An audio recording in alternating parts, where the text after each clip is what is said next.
আসসালামু আলাইকুম। Chart canvas চ্যানেলে সবাইকে স্বাগতম। আশা করি সবাই ভালো আছেন। আজকের ভিডিওতে আমরা ম্যারিকো বাংলাদেশ এই স্টকটার অ্যানুয়াল রিপোর্ট 2024 অ্যানালাইসিস করার চেষ্টা করব। তো ভিডিও শুরু করার আগে একটা ডিসক্লেমার দিয়ে নিচ্ছি। এই ভিডিওতে আমি কোনো স্টক বাই বা সেল করার জন্য কোনো পরামর্শ দিচ্ছি না। এটা এডুকেশনাল পারপাসে তৈরি করা একটা ভিডিও। এই ভিডিও দেখে আপনি কোনো ইনভেস্টমেন্ট ডিসিশন নেবেন না। মনে রাখবেন পুঁজিবাজার ঝুঁকিপূর্ণ, জেনে ও বুঝে বিনিয়োগ করতে হবে আপনাকে। তো প্রথমেই আসি এই কোম্পানিটার বেসিক ইনফোতে। তো এই কোম্পানিটা ফার্মাসিউটিক্যালস অ্যান্ড কেমিক্যাল সেক্টরের একটা স্টক, আর এ ক্যাটাগরির একটা স্টক। এছাড়াও এর ইয়ার এন্ড হয়ে থাকে মার্চ মাসে। এরপর এই কোম্পানিটার শেয়ার হোল্ডিং প্যাটার্নসটা একটু দেখে নেই। এই কোম্পানিটার স্পন্সর বা ডিরেক্টররা হোল্ড করতেছে 90%, ইনস্টিটিউট হোল্ড করতেছে 6.77%, আর ফরেন ইনভেস্টররা হোল্ড করতেছে 1.14%, পাবলিক হোল্ড করতেছে 2.09%। তো এটা কিন্তু ওভারঅল একটা মোটামুটি ভালো ডেটা মনে হচ্ছে, কারণ ম্যাক্সিমাম পোর্শন স্পন্সররা হোল্ড করতেছে, সেকেন্ড ইনস্টিটিউট হোল্ড করতেছে। তো ওভারঅল আসলে 96 বা 97% স্টকই ইনস্টিটিউট আর স্পন্সররা হোল্ড করতেছে। সেই হিসাবে এটার কিন্তু শেয়ার হোল্ডিং প্যাটার্নসটা মোটামুটি একটা ভালো মনে হচ্ছে আমার কাছে। তো আমরা এখন এই কোম্পানিটার ফান্ডামেন্টাল ওভারভিউটা একটু দেখব। তো এই কোম্পানির তিনটা ম্যানুফ্যাকচারিং ইউনিট আছে, যেখানে তারা তাদের প্রোডাক্টসগুলি ম্যানুফ্যাকচার করে থাকে। এছাড়াও তারা তাদের অ্যানুয়াল রিপোর্ট 2024 এ ক্লেম করতেছে যে প্রতি 5 জন বাংলাদেশের মধ্যে 4 জন প্রতিদিন তাদের প্রোডাক্টস ইউজ করে থাকে। আর 89.7% বাসাবাড়িতে তাদের প্রোডাক্টস ইউজ হয়ে থাকে, এটা তারা ক্লেম করতেছে তাদের অ্যানুয়াল রিপোর্টে। এছাড়াও 1.4 মিলিয়ন রিটেল আউটলেটস আছে, আউটলেট ডিস্ট্রিবিউশন চেইনে আছে তাদের। তো এটা মোটামুটি বোঝা যাচ্ছে যে বড় একটা সংখ্যা তাদের ডিস্ট্রিবিউশন চেইনে আছে।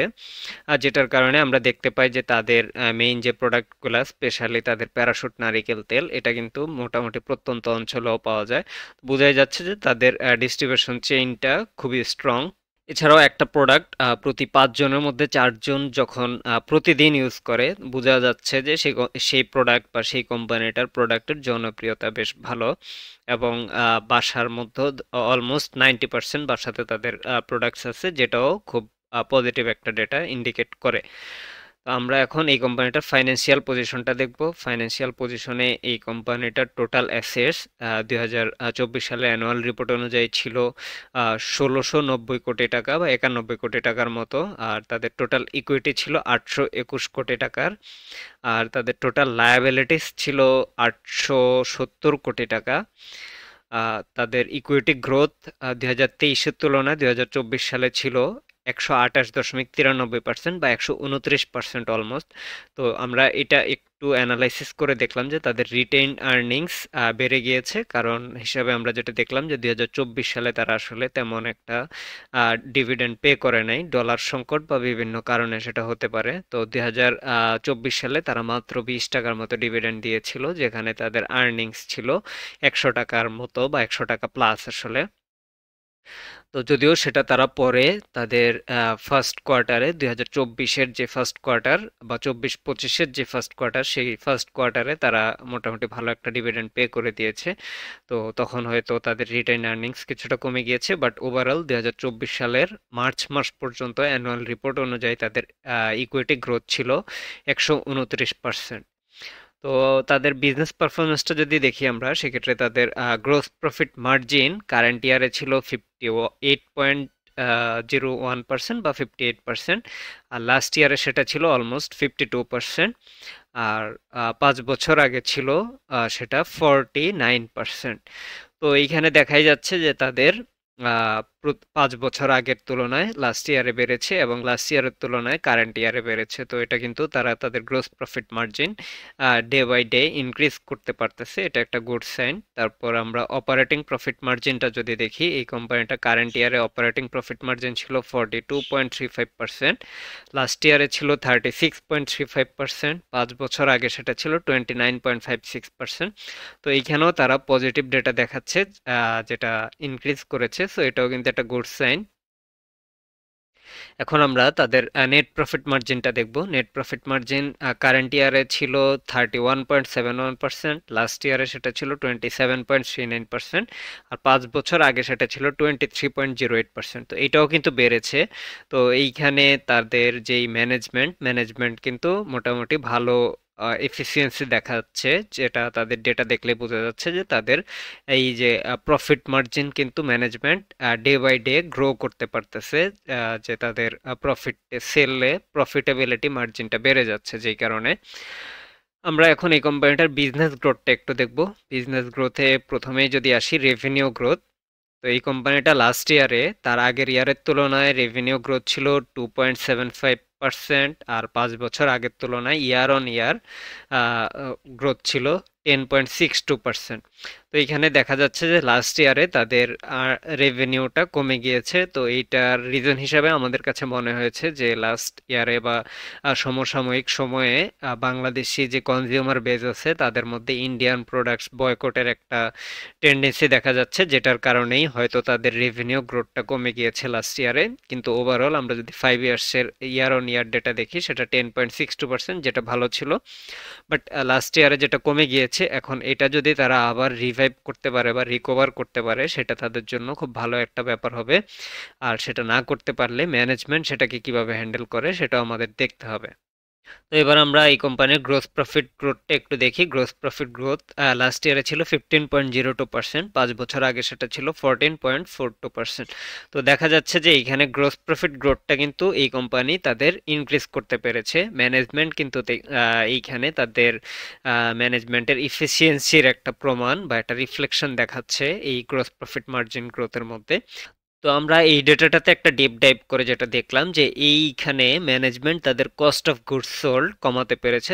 তার মানে তাদের যেই প্রোডাক্টসগুলো আছে সেগুলার কিন্তু তারা ম্যানুফ্যাকচারিং কস্টটাকে কমিয়ে এনেছে, যেটা কিন্তু খুব ভালো একটা জিনিস।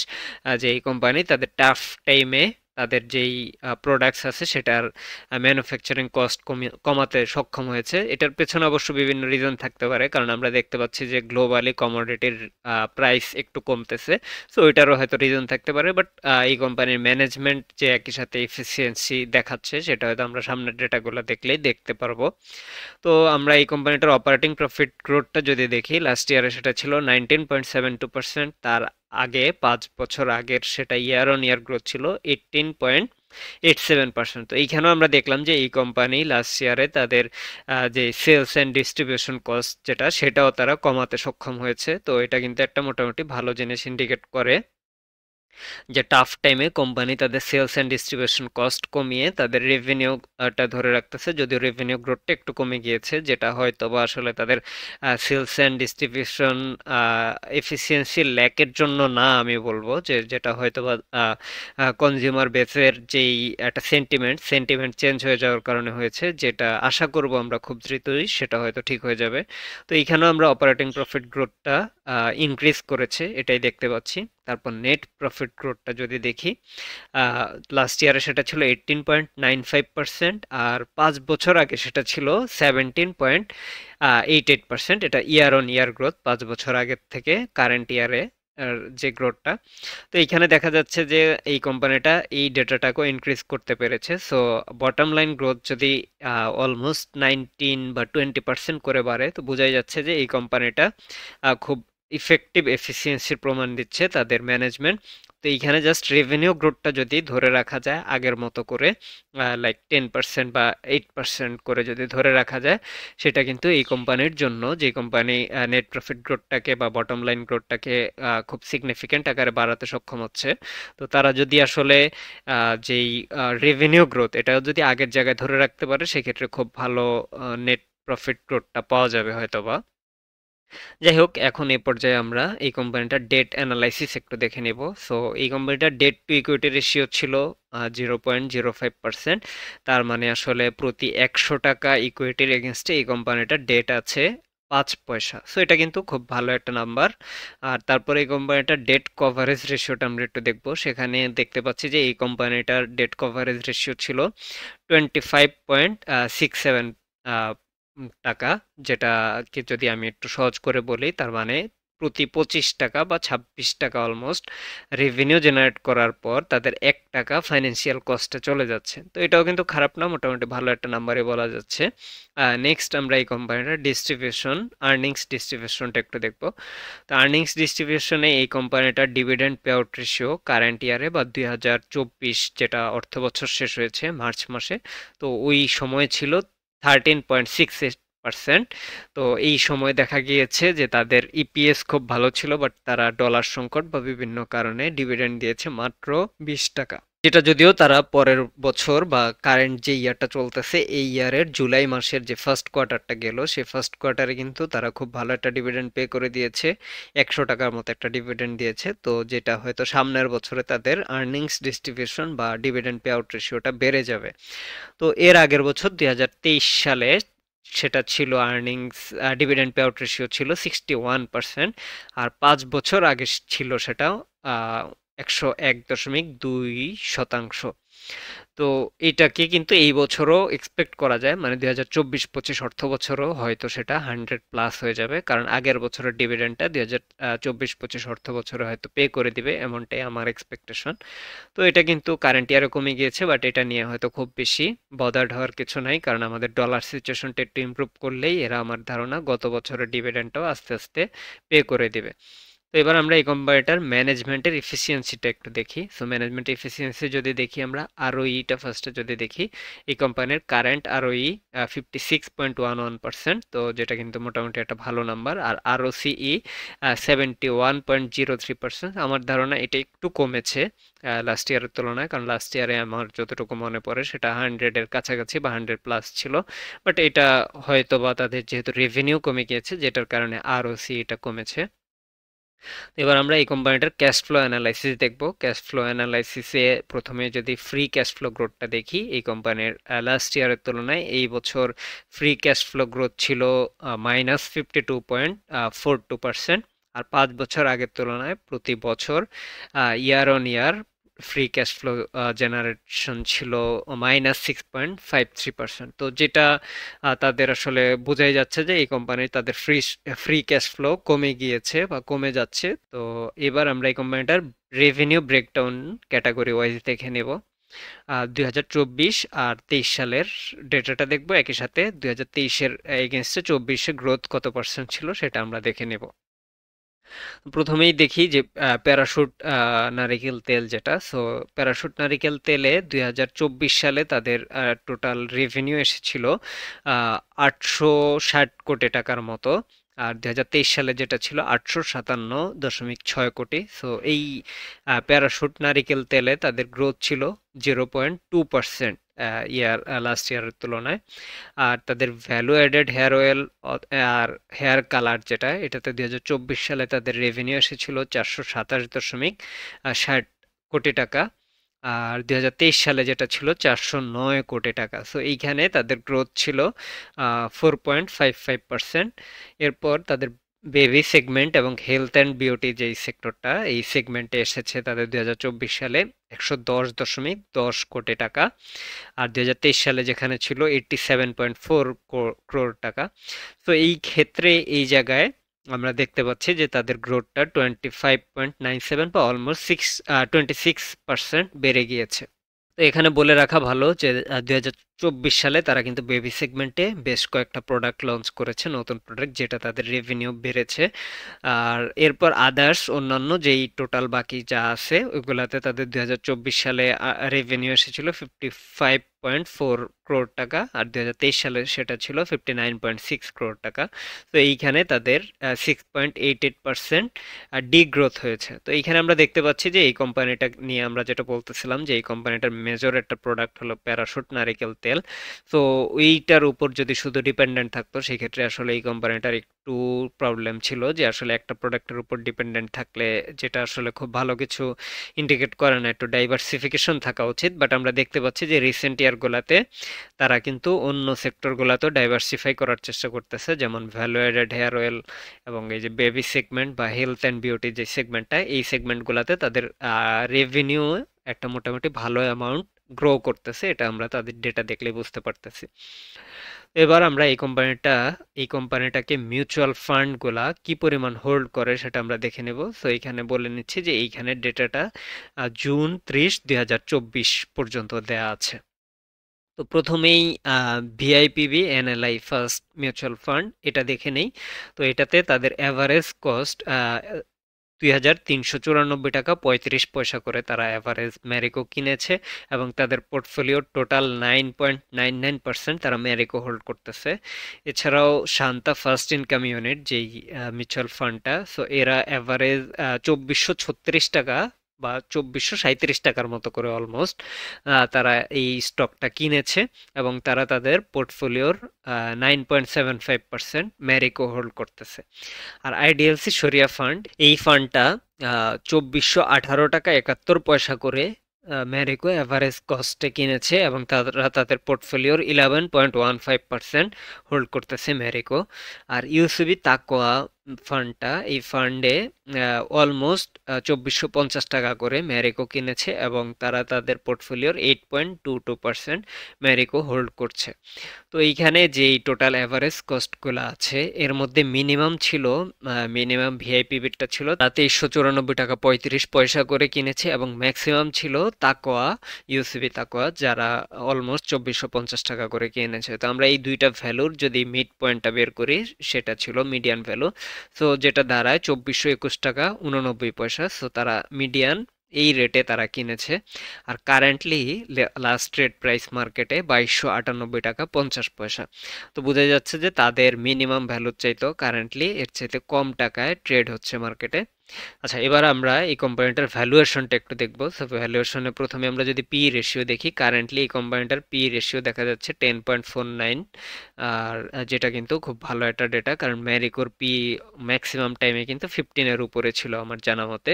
রিসেন্ট ইয়ারগুলোতে একটু কমে যাচ্ছে, যেটা ইনভেস্টরদের আসলে কনফিডেন্স হয়তো কিছুটা কমে যাচ্ছে ম্যারিকোর উপরে, যে ইন্ডিয়ান প্রোডাক্টস বয়কটের যে ক্যাম্পেইনটা এটা যদি সফল হয় বা এটাকে যদি মানুষ যদি অনেক পরিমাণ বর্জন করা শুরু করে, সেক্ষেত্রে ম্যারিকোর ভবিষ্যৎ কি বা ম্যারিকো কি করবে সেটা নিয়ে হয়তো মানুষজন একটু দ্বিধাদ্বন্দ্বে ভুগতেছে, যেই কারণে কিন্তু কম পিতে ম্যারিকো স্টকটা ট্রেড হচ্ছে।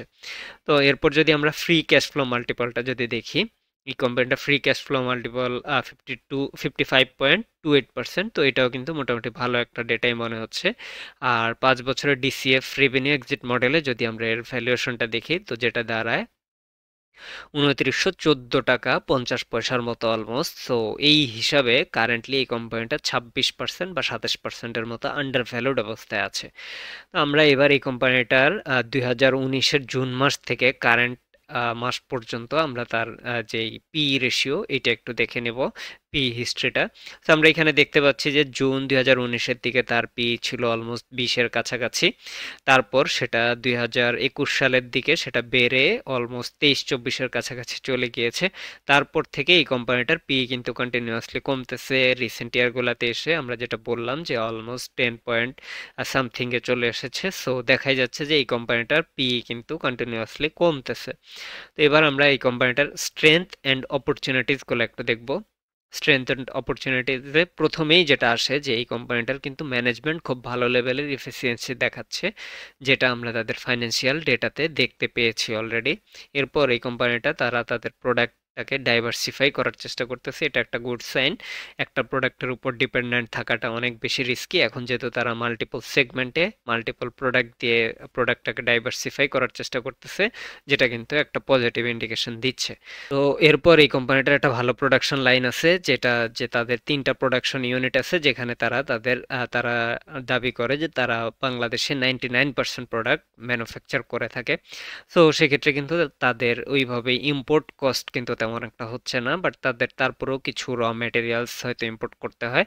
বাট ওভারঅল তারা যদি, যেহেতু তারা ইন্ডিয়ান কোম্পানি, তারা যদি ইন্ডিয়ার থেকে প্রোডাক্টসগুলা ম্যানুফ্যাকচার করে বাংলাদেশে নিয়ে আসতো সেই ক্ষেত্রে কিন্তু হয়তো কস্টিংটা একটু বেশি পড়তো। বাট যেহেতু তারা আসলে বাংলাদেশেই ম্যানুফ্যাকচার করতেছে, এটা কিন্তু মোটামুটি বাংলাদেশের ইকোনমির জন্য ভালো, প্লাস এই কোম্পানির যেই প্রফিটেবিলিটি ইনক্রিজ করার জন্য এটা একটা ভালো ব্যাপার।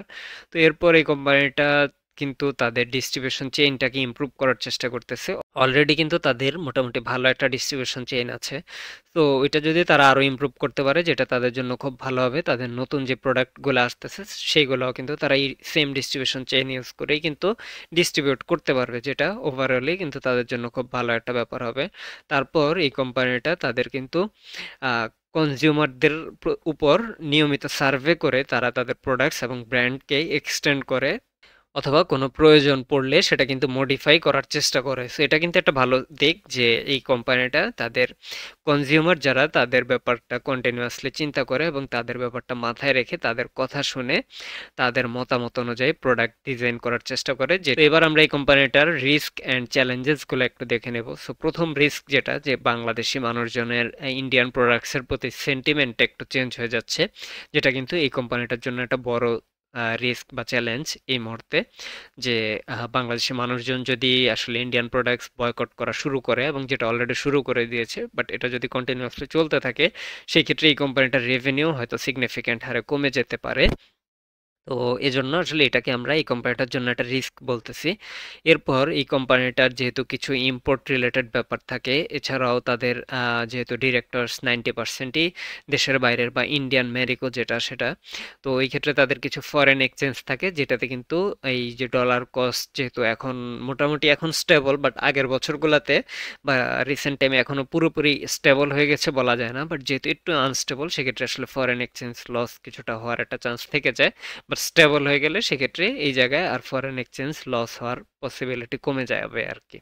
এছাড়াও এই কোম্পানিটা তাদের যে ইনভেস্টরদের কনফিডেন্স সেটা কিন্তু কমে যাচ্ছে, কারণ ইনভেস্টররা আসলে একটু দ্বিধাদ্বন্দ্বে আছে যে এই যে ইন্ডিয়ান প্রোডাক্টস বয়কট, এই ক্যাম্পেইনটা, এই ক্যাম্পেইনের রেজাল্টস কেমন হবে, বা এই ক্যাম্পেইনের ইফেক্ট ম্যারিকোর উপর কিভাবে পড়বে, বা ম্যারিকো সেটাকে কিভাবে কনজিউম করবে। সো এই ব্যাপারগুলো চিন্তা করে ইনভেস্টরদের কনফিডেন্স কমে যাচ্ছে, যেটা কিন্তু আমরা বুঝতে পারছি। এবং একই সাথে পি রেশিও বা পি ডেটা দেখলেও কিন্তু বোঝা যাচ্ছে, কারণ যেখানে আগে ইনভেস্টররা কিন্তু আরো হায়ার পিতে এই স্টকটাকে কিনতে রাজি ছিল, এখন কিন্তু অত হায়ার পিতে কিনতে রাজি না, যে কারণে তার পি কমে 10-এ চলে এসেছে। তো এরপর এই কোম্পানিটার জন্য আরেকটা রিস্ক হলো যে ইনফ্লেশনারি টাইম যেহেতু চলতেছে, প্লাস কিছু ন্যাচারাল ক্লাইমেট দেখা যাচ্ছে যে বন্যা বা বিভিন্ন পরিস্থিতিতে, তো এই সময় কিন্তু আসলে বিউটি কেয়ার বা হেলথ কেয়ার এই প্রোডাক্টগুলো, হেলথ কেয়ার হেলথ কেয়ার যেটা সেটা হয়তো ইউজেস হয়, কিন্তু তো এই যে বিউটি কেয়ার প্রোডাক্টসগুলোর ইউজেস একটু কমে যায়। তো এটাও কিন্তু এই কোম্পানিটার জন্য কারেন্টলি একটা রিস্ক। তো মোটামুটি এই ছিল ওভারঅল ম্যারিকোর অ্যানালাইসিস। সো যারা আমাদের চ্যানেলে এখনো সাবস্ক্রাইব করেন নাই, প্লিজ সাবস্ক্রাইব দ্য চ্যানেল। আর যারা অলরেডি সাবস্ক্রাইব করে ফেলেছেন তারা কমেন্টে জানাবেন নেক্সট কোন ভিডিও বা কি ধরনের ভিডিও দেখতে চান। ধন্যবাদ সবাইকে। আসসালামু আলাইকুম।